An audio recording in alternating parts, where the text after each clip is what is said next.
आपल्या लाडक्या सावीचा म्हणजे सावित्रीबाई ज्योतिराव फुले यांचा विवाह अवघ्या 9व्या वर्षी झाला, म्हणजे 1840 साली. काय सुंदर मालिका आहे स्टार प्रवाहावर. मी सावित्रीबाई ज्योतिराव फुले. गूळ म्हणजे गोडवा आणि साधेपणा, जसा काही फुले दाम्पत्यासारखा. कापड्या म्हणजे स्वदेशी आणि ग्रामीण. आज आपण त्यांचा विवाह साजरा करू गुळाच्या कापड्या करून. बडीशोप पूड, सुंठ पूड, साजूक तूप, खसखस, बारीक रवा, हरभऱ्याच्या डाळीचं पीठ आणि गव्हाचं पीठ, गूळ, पाणी.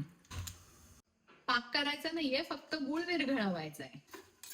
हे गुळाचं पाणी काढून घेणार आहोत. गार करत ठेवू. कापड्यांसाठी कणिक तयार करतो.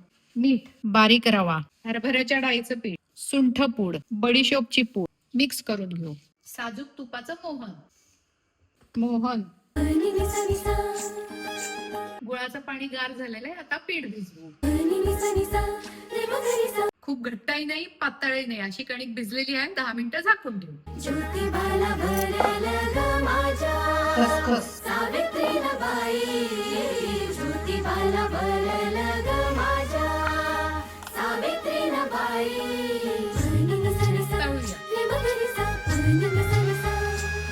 त्या काळी लोखंडाच्याच कढया होत्या बरं का. सक्षम झाली स्त्री, तुझ्याच मुळे सावित्री. लाख लाख प्रणाम. स्टार प्रवाहावर रोज संध्याकाळी 7:30 वाजता बघा. मी सावित्रीबाई ज्योतिराव फुले. एन्जॉय.